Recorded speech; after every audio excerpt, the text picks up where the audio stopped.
Chaffey College. Along with the Center for Social Justice and Student Government, we welcome you to the Chaffey College Umoja Celebration of Black History Month. In acknowledgement of our ancestors, who through their work, perseverance, and suffering made it possible for us to celebrate. When we connect with our ancestors and put their wisdom into action, we are evolving our collective consciousness. We are transporting the ancient truths of our collective past and birthing them into our future. What we create out of these truths extends the wisdom of all those who have gone before us, and it provides a guide for all those who will follow. Here's a poem from one of our Umoja student leaders, written for this experience. There's power in economical wealth, but how far will some people go to achieve it, or at least look the part, at the expense of someone else's health? The poem, Conflicted. The conflict is not in the diamond. The conflict is not in the diamond. The conflict is not in the diamond. The conflict is in the mind, M-I-N-D. The conflict is in the mind, M-I-N-E, and the refusal to acknowledge the truth. The bling, the bling, the bling, the bling, the blood, the bling, the blood. You don't want to give up the bling. What is it about these things? So what if my brother must lose a limb, an eye, or his life, as long as my image is seen as tight? I've got to be the envy of all who behold me in great esteem, even if I am indirectly the cause of the end of another's life and dream. The conflict is not in the diamond. The conflict is not in the diamond. The conflict is not in the diamond. The conflict is in the mind, M-I-N-D. The conflict is in the mind, M-I-N-E, and the refusal to acknowledge the truth. The bling, the bling, the bling, the bling, the blood, the bling, the blood. Believe me when I tell you, I don't have to be contrite. I was told that the bling I wear is not conflict, nor the cause of my brother's plight. It gives me status among like-minded folks. Don't you know this is nothing more than a bloodthirsty hoax? Believe what you will, the facts are the facts and remain still. So why do you turn your back and your face on the men who are enslaved on the continent, which is the root of our race? Due to your greed, and because you don't live by our creed, there's blood on your hands. But your image is still tight. The bling, the blood, the bling, the blood. Knowledge is power, and where change can begin is key. If we are to win, it's got to start with me.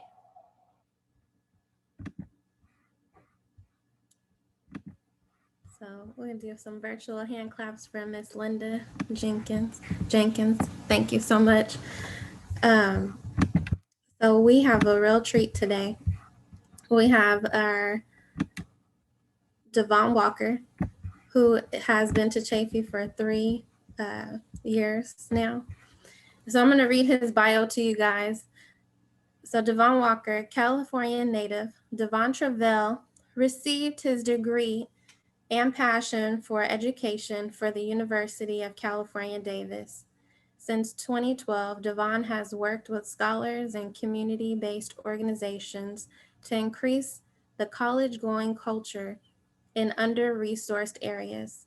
While working a youth summer camp in 2017, Devon discovered a gap in Black history knowledge and financial literacy.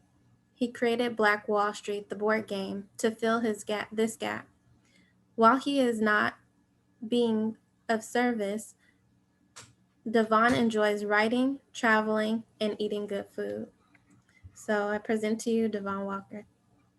Hey, family. How we doing? Yes, the good food is a must. Love food. Thank y'all for the invitation. 3 years in a row is definitely a privilege to keep coming back. And hopefully every year I come back, I'm able to share more knowledge, but also learn more from you all as well.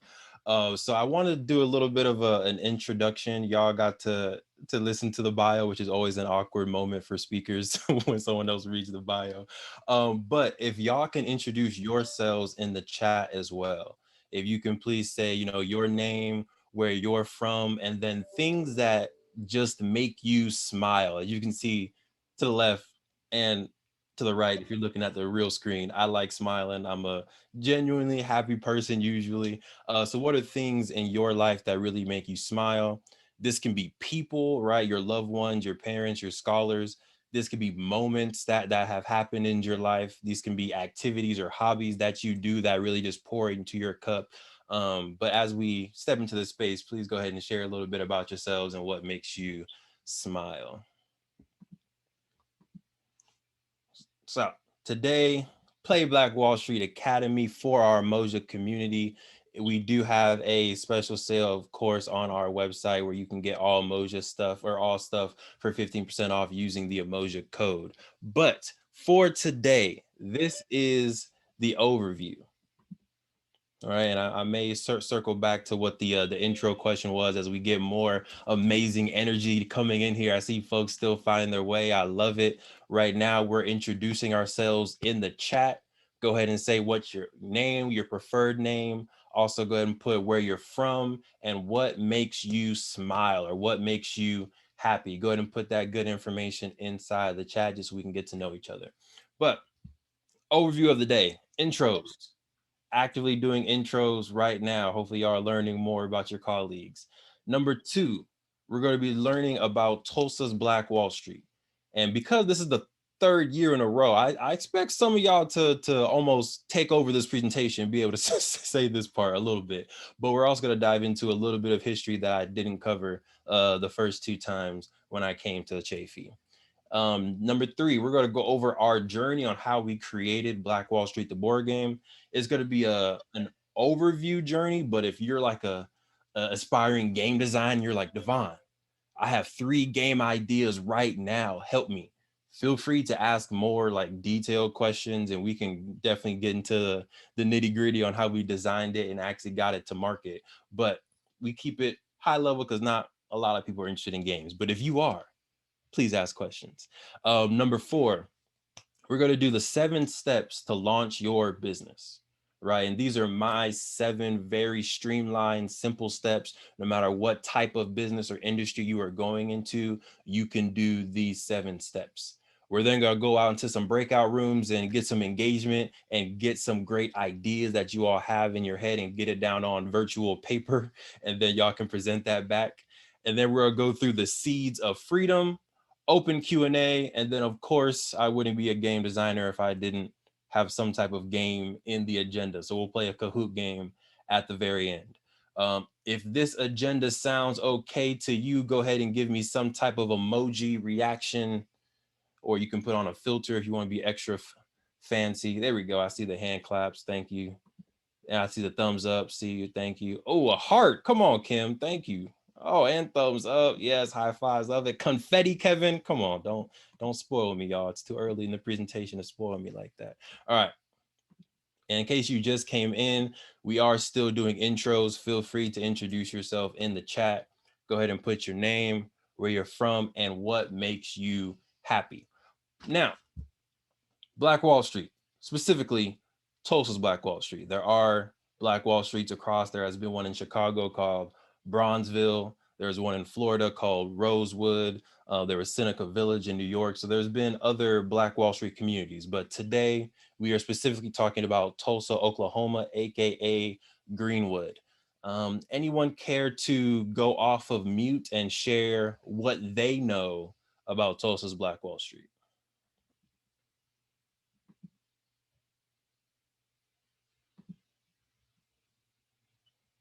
Let's see. No takers, huh? All right, do one last mic check. Anyone want to brag a little bit about their knowledge of Tulsa's Black Wall Street? Well, it's a good thing we did this workshop, Tiff. Look, isn't this great that I'm here right now? It was meant to be. It was meant to be. So let's get into the information then. So going over a quick timeline. So the history or the kind of journey of Tulsa's Black Wall Street really began in 1838 with the native and indigenous populations of America when they were forced out west on the Trail of Tears, right? And we do have a pretty interactive timeline on the back of our game as well that goes through a lot of these things, and it's actually in the shape of the Trail of Tears based on history as well. But with them, the Creek Indians brought freed and enslaved African American populations with them. Okay. In 1866, 2 years after the Emancipation Proclamation of 1864, when African American slaves were freed from US territories, although they were freed from US territories, they were not free in Indian territories. And that's an interesting distinction that I learned this year as well. There was like most of the western side of America was Indian territory. So in 1866, the United States signed a treaty to free the Indian territory slaves. And this is why we see a boom in really Oklahoma state towns, because there was already a pretty big Black and indigenous Native American population that had been commingling for a generation or two. And then once they were free, they were able to now take more ownership, be in business, get married, and all that beautiful stuff. 1898, we see our first social media influencer before there was social media. Okay. So Edwin Mckay, he was a politician during the time, and he had a vision. He had a dream of making Oklahoma the first all-Black state. All right, can y'all imagine that? 1898, only 30 years, after freedom of all the slaves, we already are thinking, let's have an all-Black state. So he purchased 320 acres in Oklahoma. He started sending out newspapers, boosters everywhere, and he was telling everybody, "Hey, come to Oklahoma. Let's have an all-Black state." Again, first influencer there ever was. If there was a Twitter or Instagram, Edwin Mckay would be popping, best believe. But although he wasn't able to have an all-Black state, because of the efforts that he did, a lot of Black Americans did find their way to Oklahoma, including O.W. Gurley. O.W. Gurley, very well known for being the kind of the visionary and the founder of Black Wall Street. If you know his face in the background, this is a portrait painting done custom by T.J. Taylor. Shout out to T.J. Taylor, of O.W. Gurley. Really dope. But he purchased 40 acres in northern Tulsa and made sure to only sell the land or lease the land to Black businesses or Black families. Okay. Now, a little bit of a trigger warning. All right. Let's see. Love the, before we get into the sad stuff, actually, let's go to the trigger warning and then we'll go into the happy to make it better again. So who knows what happened, or the legend, the story of what happened to Tulsa's Black Wall Street? It was burned to the ground. It was burned to the ground. All right. Is this anyone's first time hearing about kind of the tragic end of Tulsa's Black Wall Street, or it was like, yeah, I kind of knew that, didn't know the details, but I knew it got burnt or it got bombed and destroyed? Looked like Desmond was about to say some good knowledge. No, that's what I was going to say. It got burned to the ground.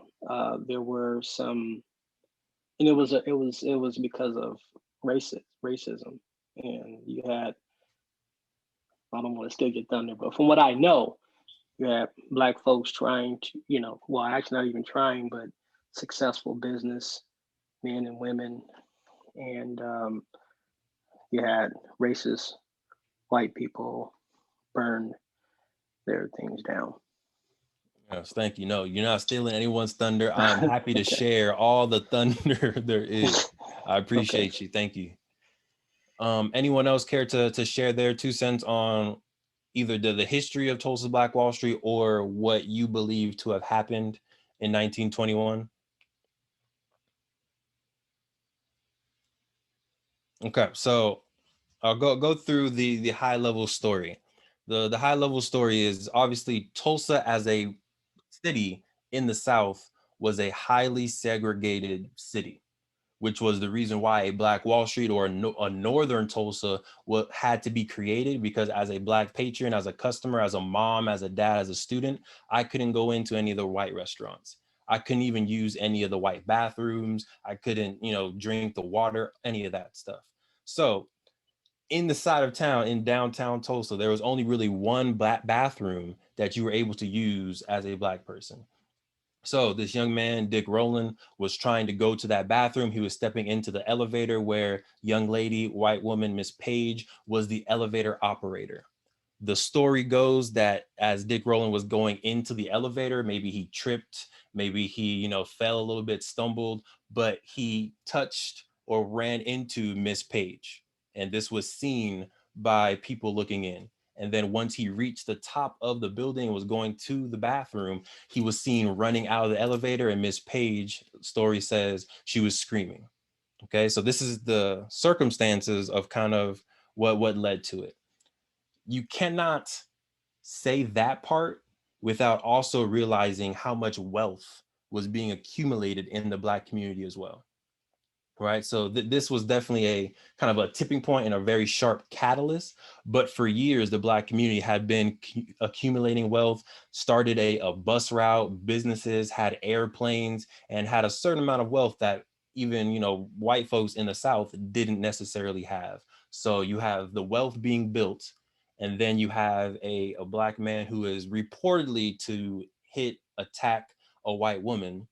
And then this was kind of the icing on the cake for that situation. The Tulsa Tribune, right, a newspaper, LA Times, New York Times, a very popular, local newspaper, put an article out saying that a Black man had attacked a white woman.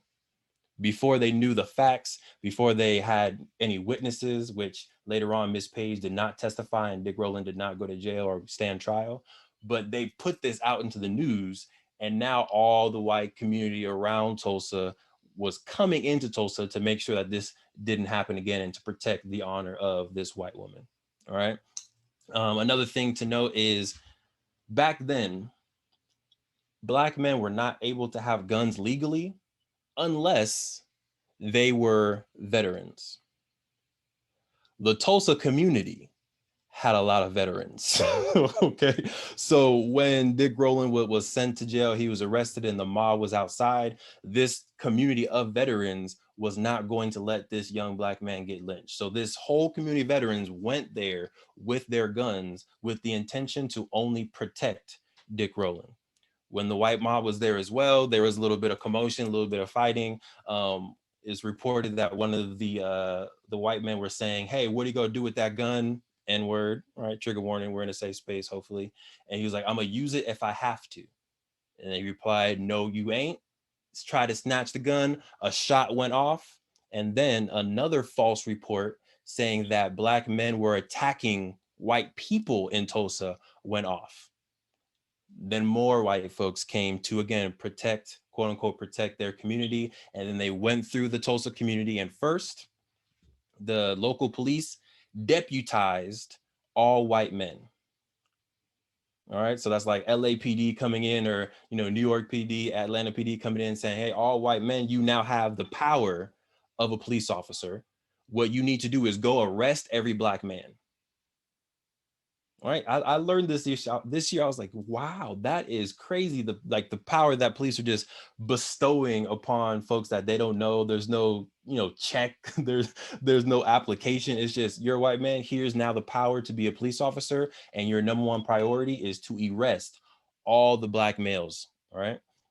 Number two, after that happened, then the regular mob came through Tulsa, burnt down the businesses and burnt down the homes. And then last but not least, number 3, this one hurt a little bit when I learned this fact.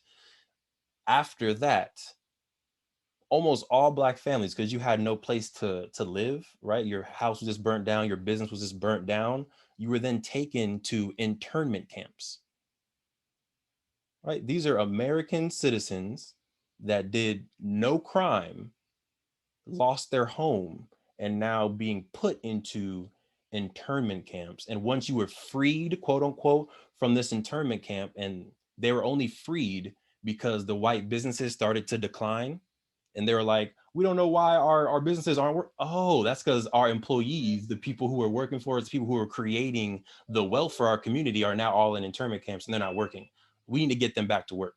The only way you were able to get back to work was if you had a tag that said who you belonged to.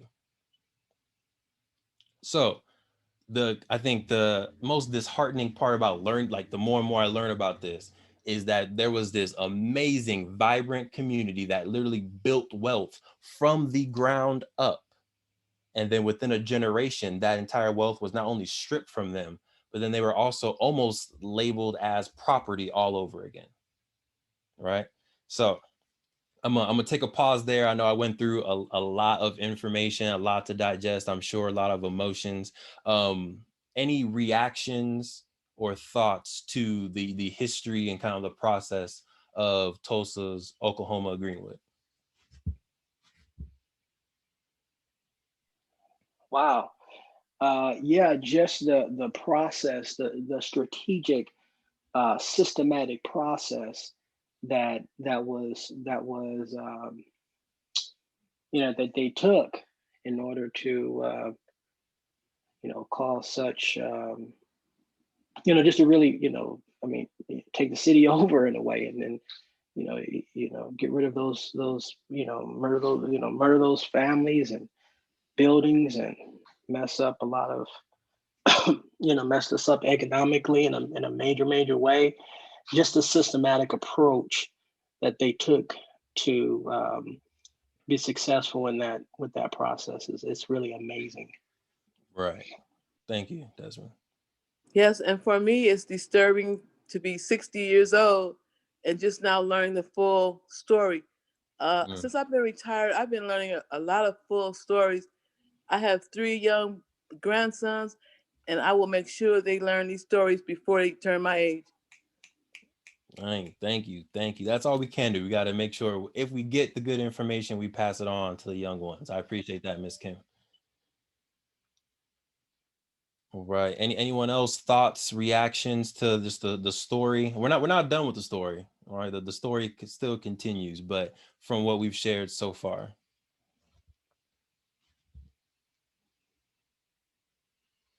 No. Okay.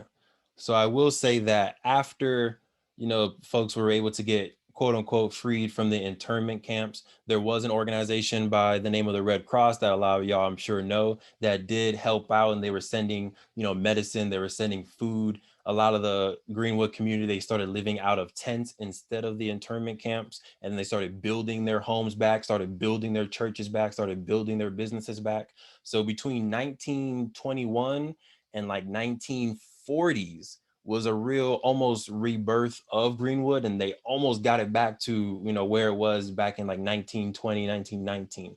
But the second wave of kind of the attacks, as was said earlier, was the desegregation of Tulsa. So before, customers were obviously forced, if they were Black, to do business and live in Greenwood, and that kind of, played into the entrepreneur benefit and the benefit of cooperative economics for the Black community. But once we were now able to live in South Tulsa, we can live in Central, downtown, we can go into all these other businesses with the increase of choice. Now less people were supporting the Black businesses. So, and then Tulsa's Greenwood wasn't able to completely go back to what it was before. So it definitely has multiple waves, but I wanted to cover a few of the lessons that we can definitely take from Tulsa's Black Wall Street. So number one, they had over 300 Black-owned businesses in this, little segment of a city, right? Over 300 businesses. If you wanted to go to William Dreamland Theater to see the latest movie, you can do that. If you wanted to go to Madam C.J. Walker Beauty Salon and get your hair did real quick, you can do that. If you wanted to go to, Booker T. Washington High School to make sure you learned all the amazing Black history and what you can do to be a leader, go to Booker T. If you wanted some good food, you can go to Uncle Steve's Barbecue. If you wanted to read the local newspaper, Tulsa Star, like there was all these amazing local businesses. And when you do get Black Wall Street, the board game, when you go around the board, we use real historic businesses from Tulsa's Black Wall Street. So all those businesses that I just named are on the board for you to also be able to invest in the game. 1 year, the Black dollar circulated in the Greenwood community for almost an entire year. 365 days. I don't know if y'all know how long it lasts today in the Black community. Anybody know?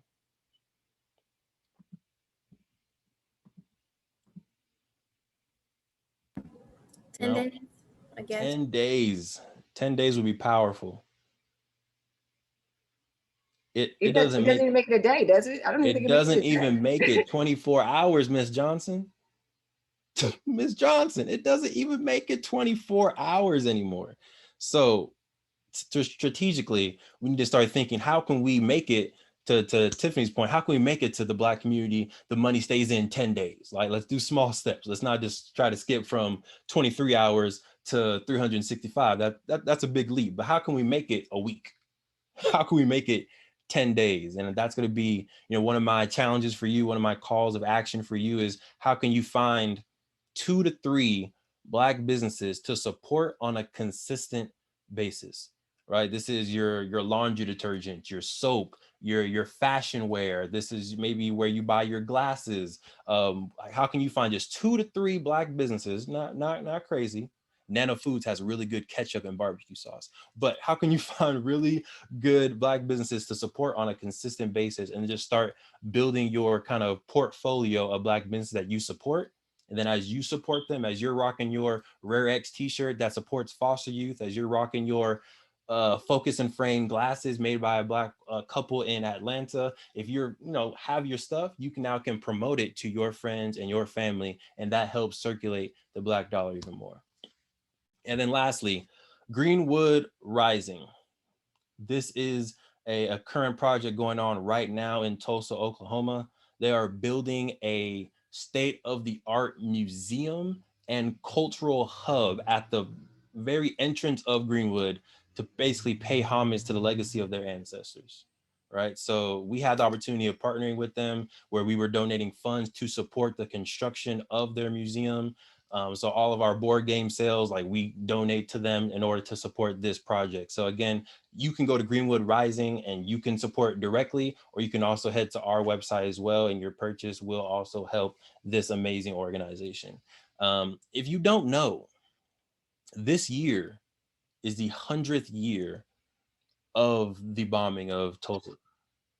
All right, it was June 1st or May 31st, it kind of started, but June 1st, 1921. And now it's about to be June 1st, 2021 this year. And there's tons of virtual and in-person events happening in Tulsa. So feel free to go to tulsa1921.org. You can check out their events, check out how you want to donate and give back, learn more about the story of Greenwood. And then if you would like, definitely attend some virtual workshops.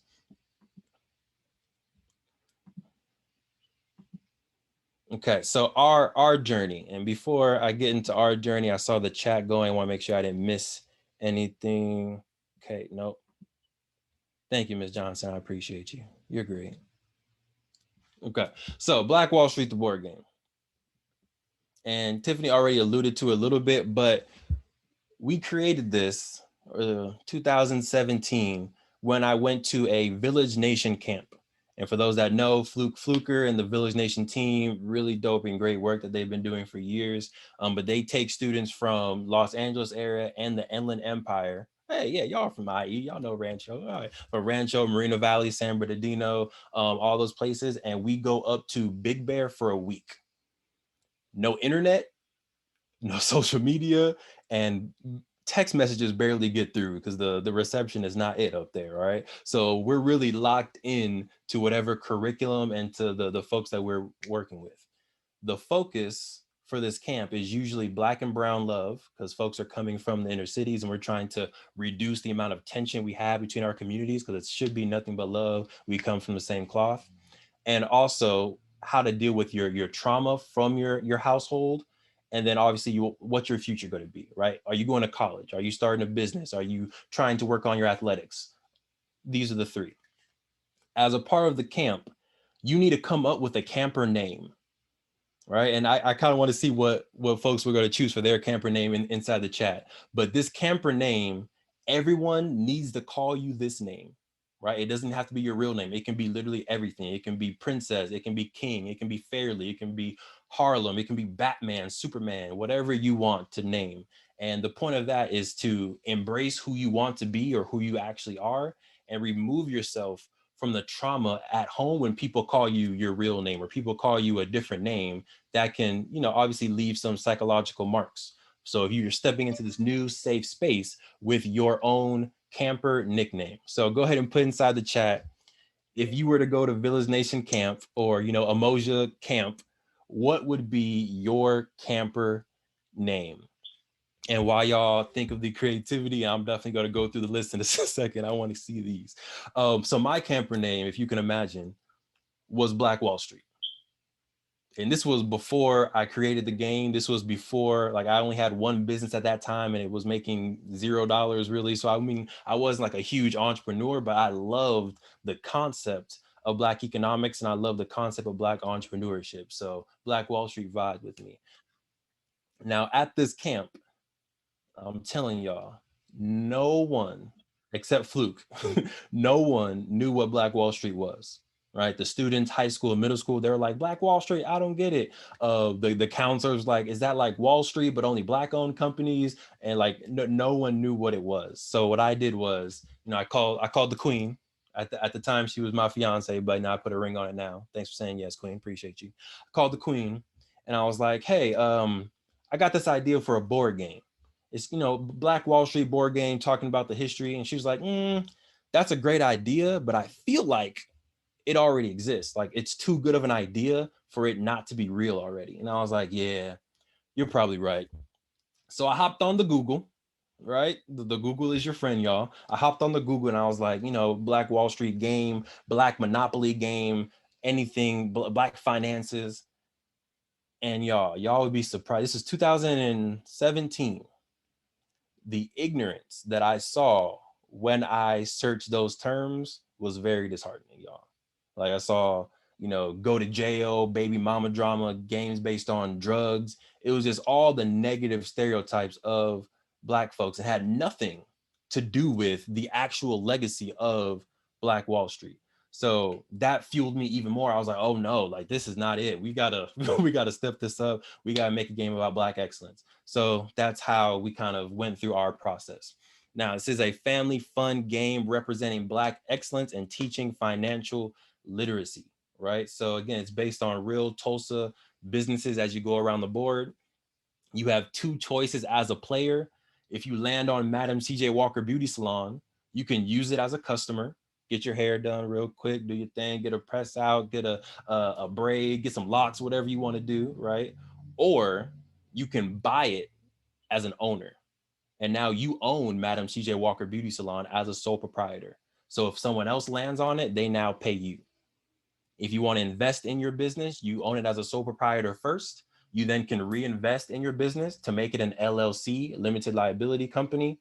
And then once you own all of the beauty salons and barbershops on the board, you now can create corporations on each one, right? So we're literally teaching, from 8-year-olds to 87-year-olds, the structure of businesses and really the system of reinvesting in your businesses to make more money. Lead households in conversations about money and entrepreneurship. We had these two brothers playing.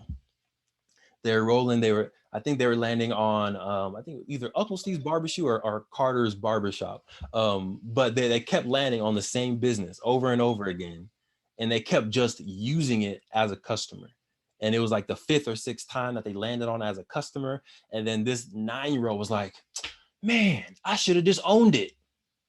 And I was sitting there like, exactly, young scholar, you got it. If you're using businesses or spending money on things over and over again, it gets to a point where owning the asset makes more sense than just using the asset. All right. So I encourage all y'all to think about what are things that you are constantly, every day, every month spending money on, and how can you flip that liability into an asset, right? If you're driving your car, how can you make your car now an asset? In-home business, maybe do some Uber stuff, do some Postmate stuff, and now you can use this car as tax deductible because it's helping you make money. If you love cooking, right, how can you start a home kitchen from your house, just cooking and doing what you got to do, because you got to eat food either way? So how can you form a business around cooking meals from your house? If you love drawing, how can you sell your drawings? How can you sell your paintings? Like, again, things that you're just spending money on, how can you figure out how to monetize it just a little bit to add to your net worth? All right. All right. Now I do want to take a little break and go to these camper names. Let's see. Thank you, Ms. Johnson, for giving the contact information. I appreciate you. At Black Dollar LLC, created by the brilliant young woman, Olivia Robinson. Love it. Supermom as the nickname. Love it. Soul Sister Next Door on the Divine Mission, Soul Sister for short. Yes, love it. In training. I don't know if that's a nickname or if you were saying you are literally in training. You know, it's hard to know, but either way, creative. Black Lives Matter is my camper name. Love it. And thanks to whoever put this link in for Tulsa 1921. All right. Yes, love it. Good Queen. Miss Kim, you might need to pronounce this for me. Queen Mahat. Miss Kim, you still here? Yeah, Queen Mayat. Queen Mayat. Let's go.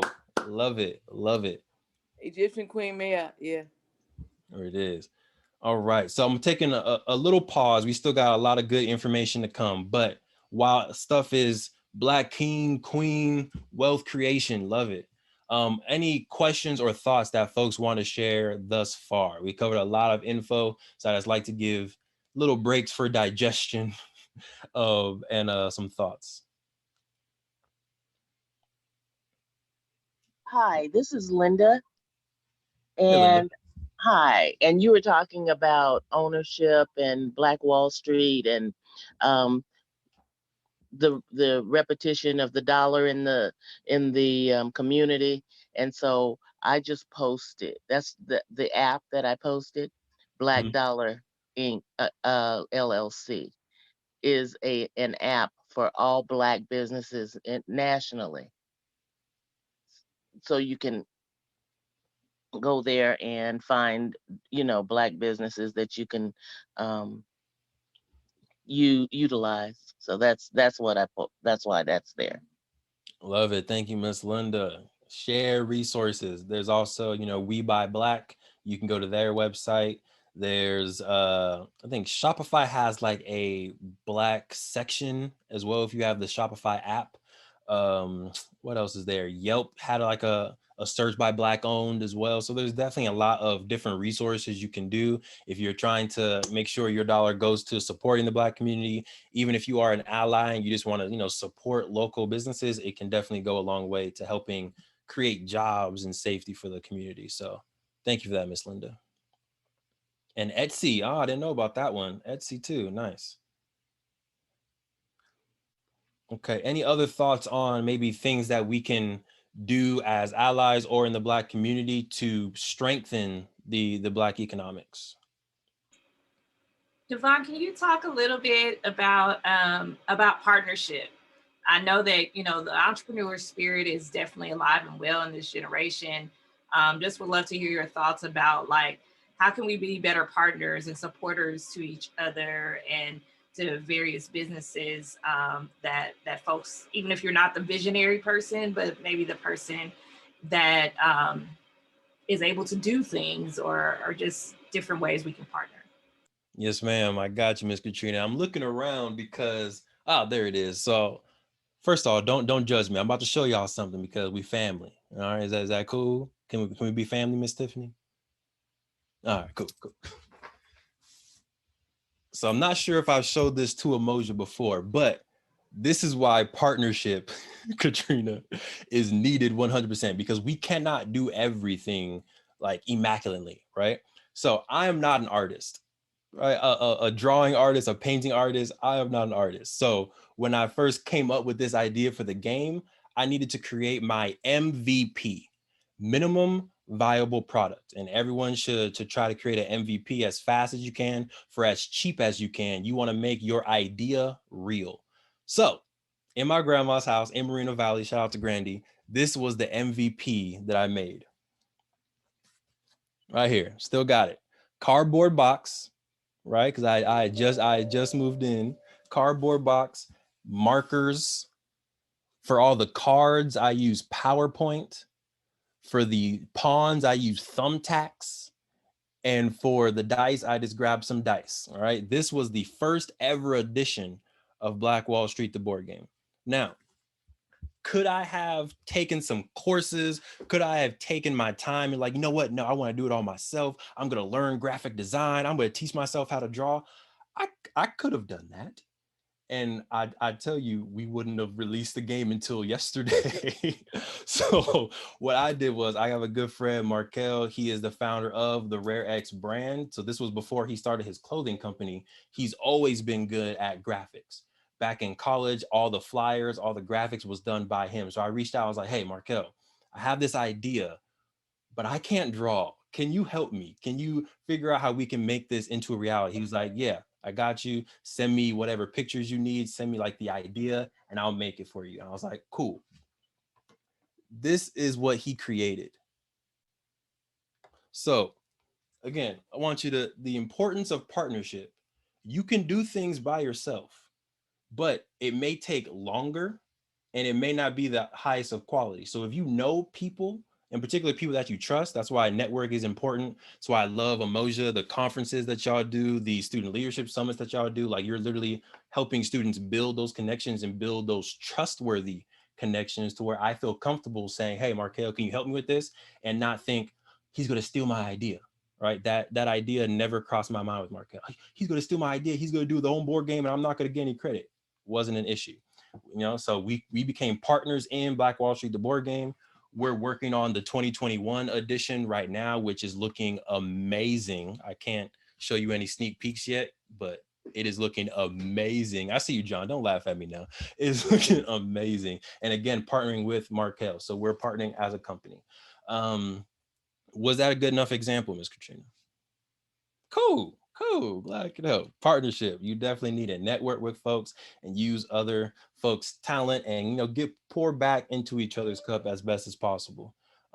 Other either questions or just kind of comments on the stuff we've covered thus far. Love the new folks coming on in. Welcome, y'all. Welcome to the party.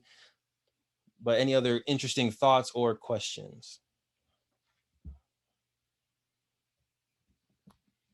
No, we're good. Okay, we can dive right back into it. We are doing good on time. Okay, so another thing that kind of motivated us, right? And you see, for us, like, the game checks a lot of boxes for our own kind of well-being and what we like to do: financial literacy, Black studies, solve problems. It did a lot of things at once for us. In 2016, when Andrew Yang was running for president, he went on The Breakfast Club, right? Shout out to everyone who watches The Breakfast Club in here. But he went on The Breakfast Club and he was saying that by 2053, it is estimated that the median Black family wealth will be 0. Right? So when we think about our kids, our grandkids, our scholars, and how old they're going to be in 2053, 30 years from now, right? I will be, around 60-ish. The median Black family wealth is supposed to be 0, which means, there's a long line of, let's say, 2.6 million numbers that represent wealth. In the middle of these numbers will be 0 To the left of those numbers will be a whole bunch of negative numbers, and then to the right will be a whole bunch of positive numbers. But the median, the middle, will be 0.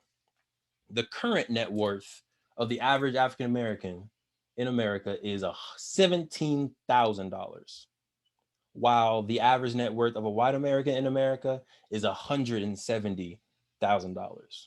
So there's a 10x difference, right? $153,000 difference between the average Black wealth and the average white wealth, right?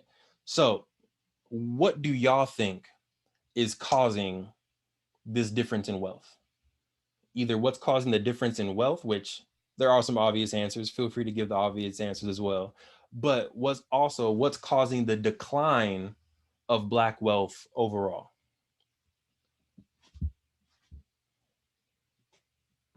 Lack of access.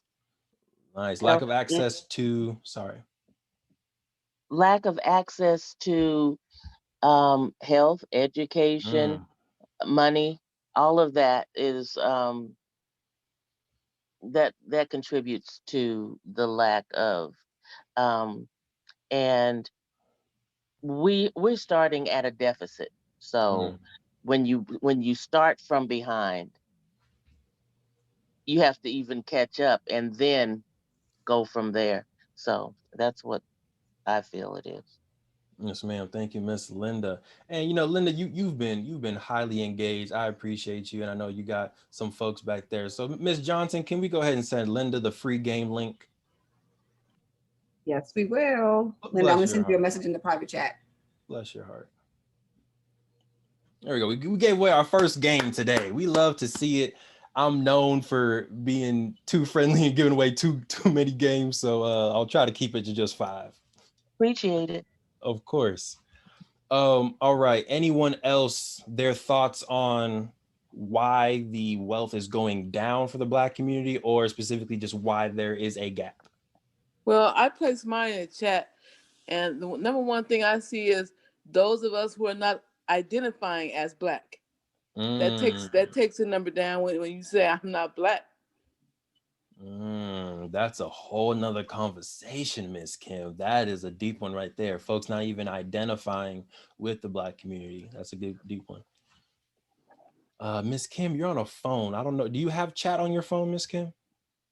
Yeah, I put it in the chat. Oh, you do? Okay. Miss Johnson, can we also gift Kim, because she's also been active, and I believe she says she has grandkids. We want these grandkids to go ahead and start off strong. Hey, Kim. I'll send you the link in the private chat too. All right. So I agree with what has already been said. The lack of access to education, to capital to start the businesses, to quality insurance to protect your businesses, just the lack of access, period. And then I believe someone also said the fact that we did start already behind, right? And that's why I feel like the story of Tulsa's Black Wall Street is so powerful, because they started behind as well 100 years ago. One generation removed from slavery, and within one generation, they built a city, right? So I think, yes, we are starting from behind, but our ancestors have proved time and time again that we do have the resources and the melanated intelligence to go ahead and create our cities, our businesses, and what we need to take ourselves to the next level. So I think if we can focus, and everyone in here is educators or a scholar in the realm of Umoja somehow. So we can all make sure we reach one, teach one, education, and give them the access that they need or the partnership that they need. It can make a small difference. All right. So these are the 4 ways to build wealth. And is the list longer? Possibly, but we only have 2 hours. So we're only going to cover 4. All right. And really, we're sticking with starting businesses. But first one is start a business. Become an owner somehow. This is a way to build wealth in a few ways. First off, it obviously helps you scale your gift, right? So all of us, or not all of us, most of us on here may be employees or work for someone else where we're teaching and our gift is being a teacher. Maybe we work as an admin assistant. Our gift is being organized, sending emails, scheduling. Maybe we work as a curriculum development person. So our gift is being detail oriented and researching and being organized. Maybe work as a social media manager, right? So you have a gift, and you're paid hourly for that gift. No shade. I also work a 9 to 5, all love. Starting a business helps you scale your gift and make money independent of time that you put in to that business, right? So when you're a business owner, you have multiple employees maybe, or you have artificial intelligence as your employee working for you, replicating your gift over and over again as people buy it. You're now able to make more money than you are able to make in an hour or in a year because of that multiplication. Number 2 of starting a business, the tax code. Y'all know there are so many tax deductions and tax benefits if you own a business. Even if you own a part-time business, you're still able to take advantage of a lot of tax deductions that save you money. So if every year with your home business, you're able to save $10,000 in taxes, what can you do with that $10,000, right? After 3 years, you have $30,000 saved up. You now can start another business. You can buy a home. You can buy a multifamily unit. You can give away scholarships to Umoja scholars all around the world. You can donate to Chafee Umoja. Like you just have more funds to actually do stuff with because you save money on your taxes. So those are going to be my 2 main reasons for why you should start a business. But the last reason that we'll cover a little bit later in more details is to actually solve problems. And obviously, as an employee, we can solve problems as well. But as a business owner, you're able to say, I want to solve this very specific problem, and this is how I want to solve it. And then you have your team that helps you do it. Number 2, invest in real estate. We all hopefully need or have a place to live, right? One of our basic needs is we need a safe place to live. So if you are already paying rent somehow, not say it's mandatory, but think about how you might be able to own instead of renting. And in some cases, owning can be better financially for you, especially in the time that we're in right now, where the interest rates are all-time low and you can borrow the most amount of money ever for the least amount of interest ever. Is a great time to take advantage and try to start a business or buy a house. Next, invest in the stock market or other businesses. You know, the stock market is it's interesting right now with all of the Robinhood stuff, GameStop stuff, Ripple stuff. So maybe you're not necessarily feeling the stock market that much right now, which is understandable, but there's thousands of stocks out there, right? So if you even don't want to mess with GameStop, or you don't want to mess with, what was the other one? AMC, Ripple, all the ones that are being a little bit crazy, there's still plenty of other stocks to choose from, or index funds, the S&P 500, Dow Jones, that you can invest in long term and not make decisions every day. The side part that I think, you know, some folks know about, but not everybody, is you can invest in like businesses, right? So someone put the Black Dollar LLC in the chat. You can go to Black Dollar LLC and see, do they have an investor section? Some companies do. You can go to investor and maybe they're asking for $1,000 for 0.02% equity or something like that, right? So now you can invest your money directly with LLCs. There is a website called Buy Back the Block. So if you are interested in crowdfunding or crowd investing, this is not a GoFundMe. This is you give money, they give you equity. Buy Back the Block. And these are going to be Black-owned businesses, real estate developments, and all that good stuff, where you're able to, again, put your money to work within the community. And then lastly, create intellectual property. All right, this is copyrights. So if you're an author, I'm not going to say your name, but you know who I'm talking to. If you're an author, you're going to be copywriting your book. That way, if other people want to make a copy of this, they need to pay you. If you're a filmmaker, if you're a musician, right? If you're making films, if you're making music videos, if you're making songs, you want to copyright your material. That way, when Spotify plays it, you get paid. When YouTube plays it, you get paid. When Tidal, all those people play it, you get paid because you own the intellectual property. 2 more IPs that we'll talk about. Trademark, right? Black Wall Street, the board game, trademark. Nike, trademark. Pepsi, trademark. So if you have a particular logo image, when people see it, you want them to say, that's Devon's company, that's Tara's company, that's Tiffany's company. you want to trademark that logo. And then lastly, I haven't dove into this one yet, but I kind of want to play around with it maybe this year just so I can talk from actual experience. But patents, right? So when you design a camera, design a glasses, laptops, anything that has a design built to it and things are put together in a particular way, that's a patent. You can do provisional patents to protect your stuff, or you can do an actual patent. I haven't done one yet, but I got a few ideas I might want to patent. So I'll maybe, the fourth year, Tiff, when I come back, Dr. Calandra, when I come back for the fourth year, maybe I'll do patents specifically, all right? But these are the ways to build wealth. So go ahead and put inside the chat, which way do you want to do? And obviously you can do all if you want to, but just based off the initial conversation, or maybe even some past examples or ideas you've had, which way do you think is your pathway to building wealth for you and your family? Is it starting a business? Is it investing in real estate, either living in it or just renting it? Is it investing in the stock market or in other startup businesses? Or is it creating intellectual property that you get paid off of? Real estate, I see real estate's popping in here. Y'all better start an Umoja Chafee real estate group. Real estate is popping in here. Buy the block, thank you. Okay, anyone else? Author, I see you, Kim. Okay, yes. Real estate and IP. Okay, Linda, I'm telling you, hey, Tiffany, this real estate group, please, it might happen. Start a business, real estate. Yep, love it.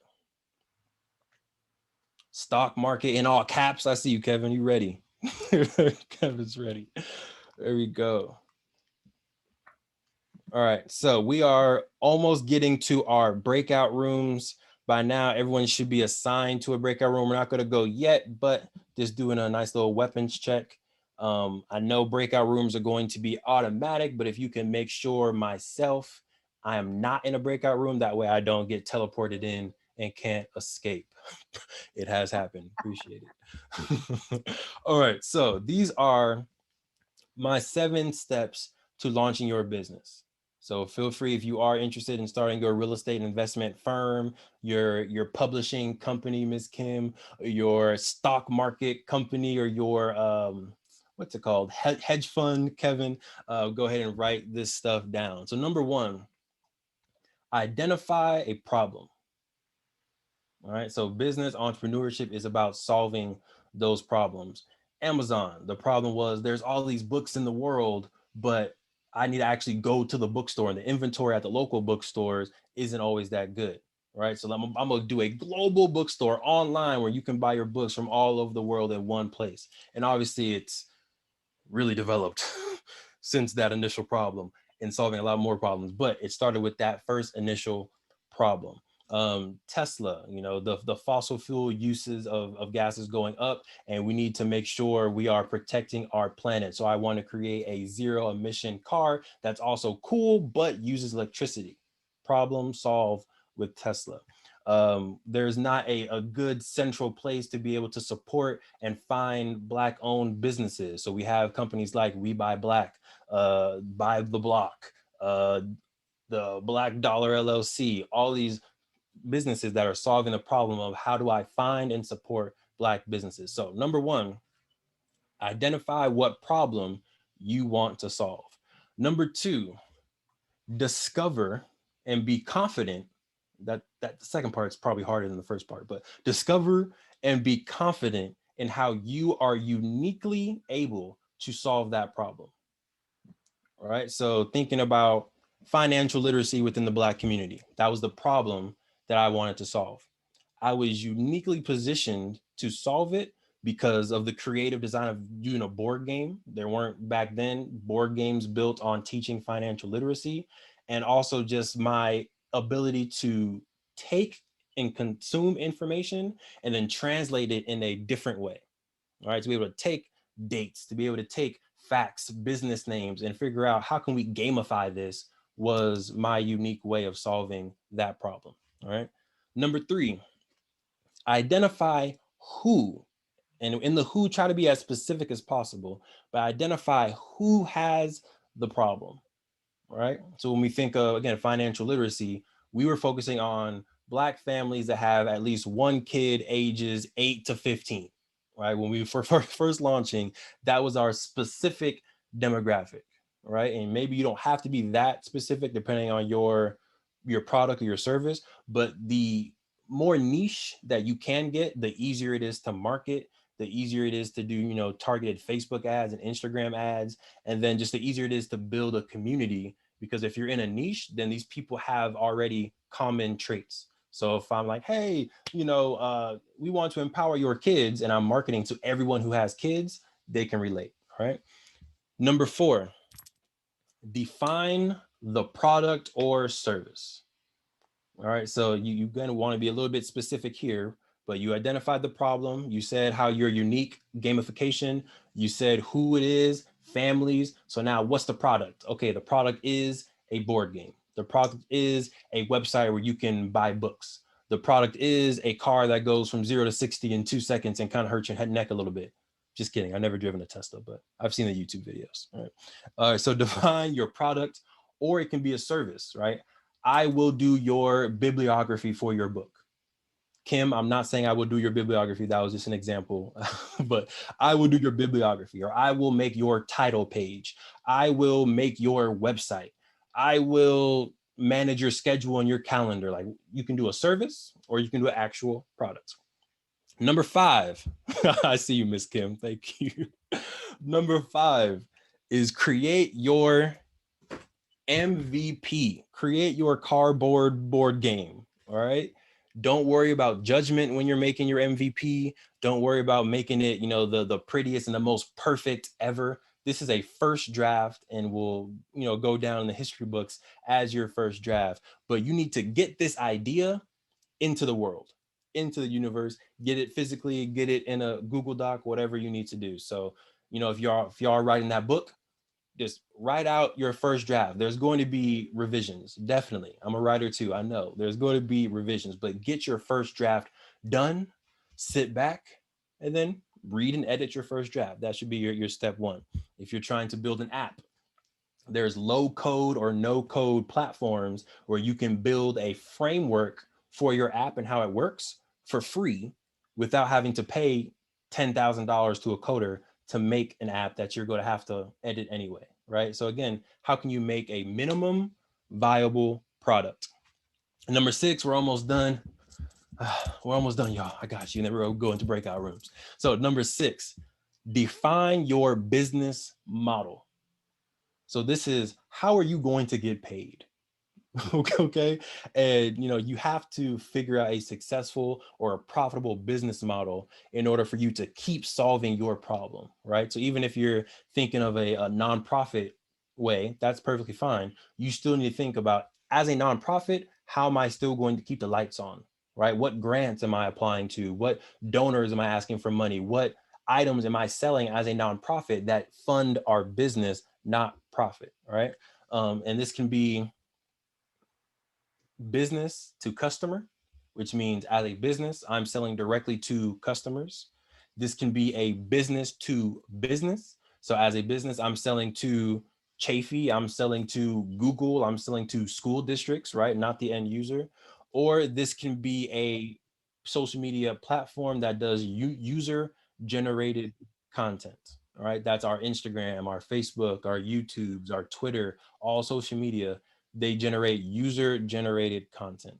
And then lastly, this is always my last step personally, define the brand and like put a name on the brand or put a name on the business. The reason why I do this last is because based on the problem that you're solving, based on your audience, right? Based on the product, the name should hopefully influence or should give a allusion to what the problem is and who your audience is, right? So play Black Wall Street, the play in there already says like, okay, this is maybe for the youth, it's for kids, we're going to be playing something. And then Black Wall Street ties directly to Tulsa's Black Wall Street. So that's our brand, Play Black Wall Street, okay? Questions on the 7 steps to launch your business?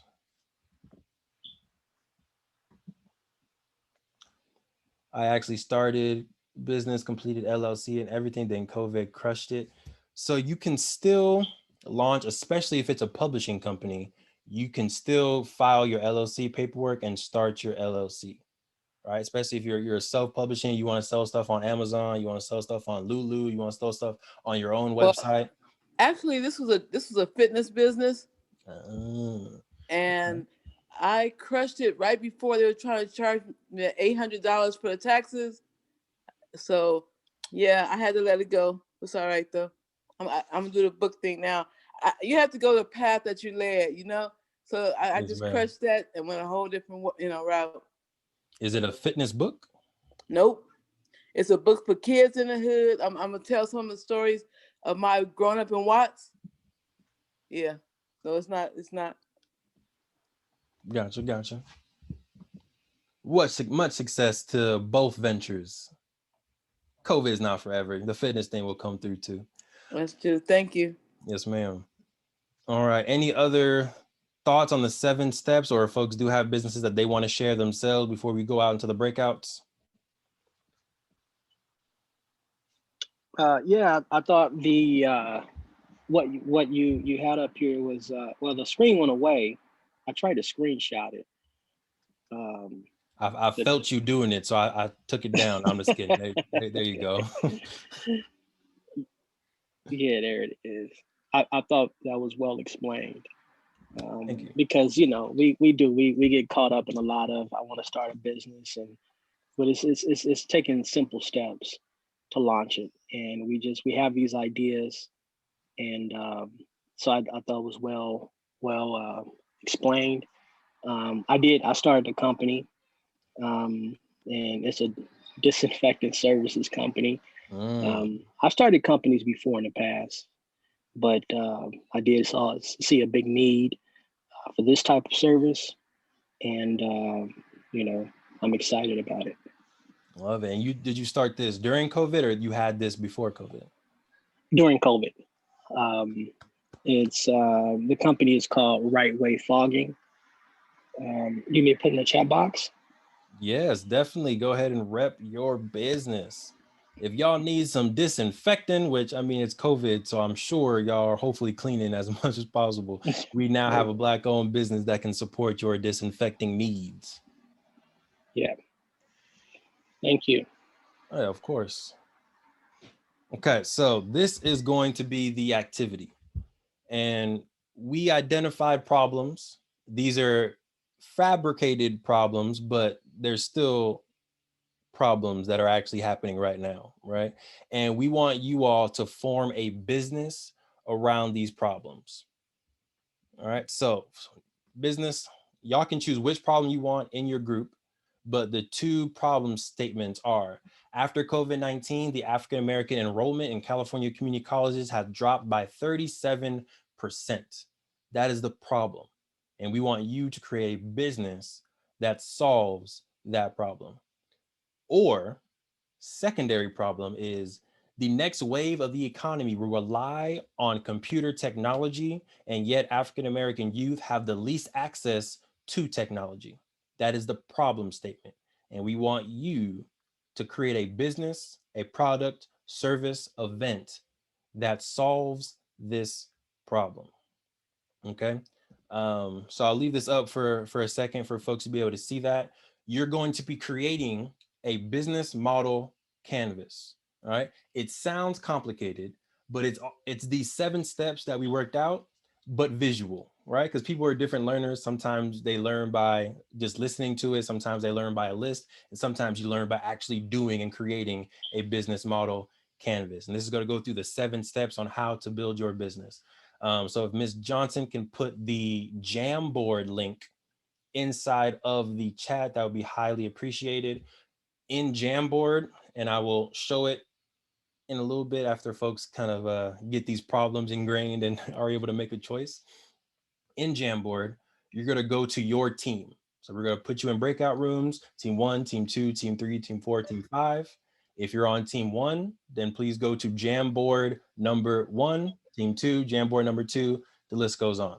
You can put sticky notes on this virtual board. You can type text messages, you can highlight, change colors, you can do all that stuff on the Jamboard. And at the end, you should have a nice kind of vision board or business model canvas for your business and your problem.